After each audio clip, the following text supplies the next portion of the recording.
अस्सलामुअलैकुम दोस्तों, welcome to my YouTube channel. दोस्तों, अगर आप मेरे चैनल पर नए आए हैं तो चैनल को सब्सक्राइब करें, लाइक करें और शेयर करें दोस्तों में, ताकि आपको हर नई आने वाली वीडियो मिल सके। तो दोस्तों, सबसे पहले वीडियो में हमारे पास है पर्पल वाइल। तो इसका काम मैं आपको बता देता हूँ, बाकी डिटेल यहाँ पर लिखी हुई है, आप देख लें। दोस्तों, इसमें EDT ये मेडिसिन होती है जो कि खून को क्लॉट नहीं होने देती। EDTA का फुल फॉर्म है एथिलीन डायमीन टेट्राएस्टिक एसिड। इसका काम ये है कि जब हम इसमें होल ब्लड डालते हैं तो ये उसमें जो क्लोटिंग फैक्टर होते हैं वो मेडिसिन अपने साथ मिला लेती है, जिसकी वजह से सैंपल क्लॉट नहीं होता। और इसमें सैंपल इसलिए लेते हैं कि हमें जो कुछ टेस्ट होते हैं जो हमें सीरम पे लगाने होते हैं, यानी कि क्लॉट सैंपल पे लगाने होते हैं, और कुछ होते हैं जो होल ब्लड पे लगाने होते हैं। जो हमने होल ब्लड पे टेस्ट करने होते हैं, जो भी होल ब्लड पे टेस्ट लगना होता है वो हम इसमें लेंगे CBC वाइल में टेस्ट।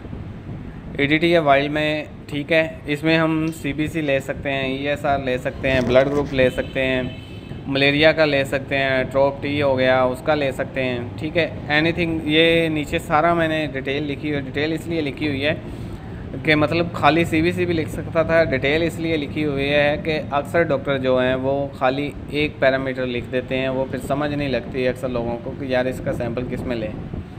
तो इसलिए आप डिटेल में देख लें। तो चलते हैं अगले स्टेप की तरफ। इसी तरह दूसरे नंबर पर हमारे पास है जेल वाइल। इसके कैप का कलर येलो होता है और इसके अंदर थोड़ी सी जेल पड़ी होती है। जेल का काम ये होता है कि जब हम इसे सेंट्रीफ्यूज करते हैं तो जेल सेंटर में एक लेयर बना लेती है, जिसके नीचे RBC बैठ जाते हैं और ऊपर सीरम आ जाता है। दोस्तों, सीरम और प्लाज्मा दोनों में फ़र्क ये होता है कि सीरम वो होता है जो हम ये सेंट्रीफ्यूज करके निकालते हैं, और प्लाज्मा वो जब हम एक EDTA लगी वाइल को जब हम रखते हैं तो वो कुछ देर बाद सैंपल के ऊपर आ जाता है। तो इसका बेसिकली ये वाइल का इस्तेमाल इसलिए होता है कि दोस्तों, अगर आप सिरिंज में सैंपल लेकर रख देते हैं तो वो कुछ देर बाद हिलाएंगे तो वो हीमोलाइज हो जाएगा। इसमें ये होता है कि सेंट्रीफ्यूज करके आप रख सकते हैं सेंटर में। जब जेल की वो जो पड़ी होती है जेल, उसकी लेयर बन जाएगी तो वो आपका जो सीरम है वो सेव हो जाएगा, मतलब वो हीमोलाइज नहीं होगा। उसके बाद आप केमिस्ट्री के जितने भी टेस्ट हैं वो आप इसमें डाल सकते हैं, LFT, RFT, लिपिड प्रोफाइल। उसके अलावा केमिस्ट्री के जितने भी टेस्ट हैं, PCR है, हेपेटाइटिस B, C है, उसके अलावा टाइफाइड है, H. pylori, जो भी टेस्ट है ना केमिस्ट्री के, वो आप इस जेल वाइल में ले सकते हैं, ठीक। नंबर 3 पे हमारे पास है दोस्तों ब्लैक टॉप ट्यूब। इसमें बेसिकली सोडियम साइट्रेट 3.8 होता है। जो PT APTT की वाइल है उसमें सोडियम साइट्रेट 3.2 होता है। 3.8 का मकसद ये है कि दोस्तों, अक्सर आप लैबों में देखें हमारे पास पाउंड होते हैं। जब हम ESR लगाने लगते हैं तो पहले हम उसमें से उनकी डिल्यूशन बनाते हैं, फिर हम ESR लगाते हैं। इस वाइल में उसकी क्वांटिटी मौजूद होती है सोडियम साइट्रेट 3.8% की।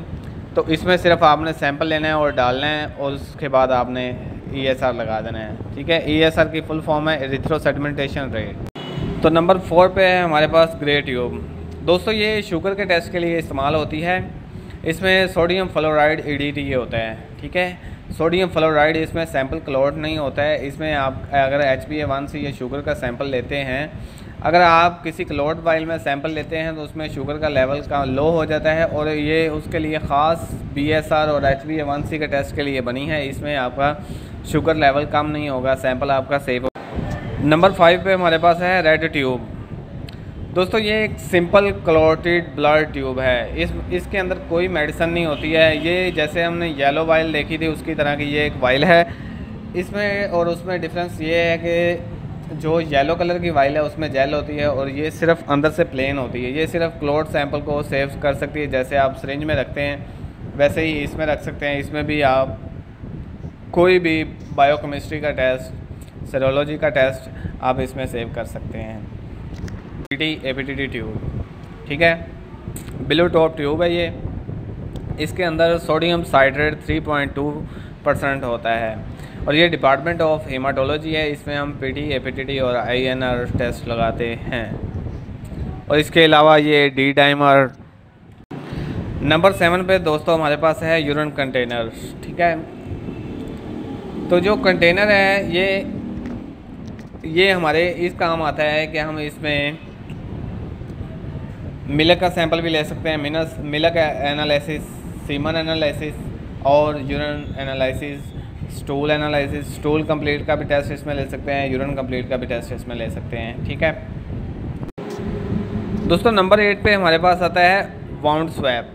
ठीक है, ये आमतौर पर इस्तेमाल होती है जब हमारे जिस्म पर कहीं पे ज़ख़म हो, उसके ऊपर रेशा पड़ जाए। ठीक है, रेशे के लिए ये इस्तेमाल करते हैं। और आजकल ये कोरोना के दौर में कोरोना का टेस्ट करने के लिए भी ये नोज़ में और माउथ में लगाते हैं। ठीक है, ये पस कल्चर और कोरोना टेस्ट के लिए इस्तेमाल किया जाता है। और किसी भी किस्म का जो कल्चर मतलब स्किन के ऊपर हो, उसके लिए ये इस्तेमाल होता है। दोस्तों नंबर 9 पे हमारे पास है वैक्यूम ट्यूब। ठीक है, ये sodium citrate plus gel vial है। ये आप लोग सोच रहे होंगे कि ये तो वही PTAPTT सोडियम साइट्रेट 3.8 वाली वाइल है। दोस्तों ये वो वाइल नहीं है। ठीक है, ये वाइल है PRP टेस्ट के लिए, प्लाज्मा प्लेटलेट्स रिच प्लाज्मा।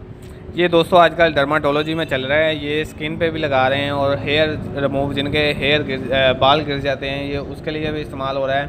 और जिनको जॉइंट्स की पेन है, जोड़ों में दर्द है, ये प्लेटलेट्स इसमें इस वाइल के ज़रिए प्लेटलेट्स निकाल के वो उनके। दोस्तों नंबर 10 पे हमारे पास है बायोप्सी जार, बायोप्सी कंटेनर। ठीक है, ये इस्तेमाल होते हैं किसी भी किस्म की बायोप्सी हो, मतलब अपेंडिक्स की हो, किसी की रसोलियाँ हैं उसकी हो।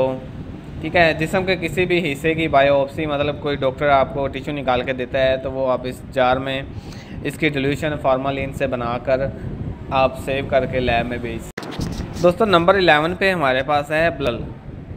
ठीक है, इस बोतल का ये फ़ायदा होता है कि जब हम TSP ब्लड कल्चर करना हो, बोन मैरो या एस्पिरेट, सनविल फ्लूइड, कोई भी किसी किस्म का फ्लूइड का आपने कल्चर करवाना हो तो वो आप इस बोतल में डाल के रखते हैं। मसलन कि आपने ब्लड कल्चर करवाना है तो जब किसी बड़े का करवाना है तो उसका 5 ml ब्लड सैंपल लेके इस वाइल में डाल के आपने लैब को भेजना है। और जब किसी छोटे का लेना है तो वो आपने 2.5 ml लेकर ब्लड इसमें डाल के छोटी बोतल में आपने भेजना है।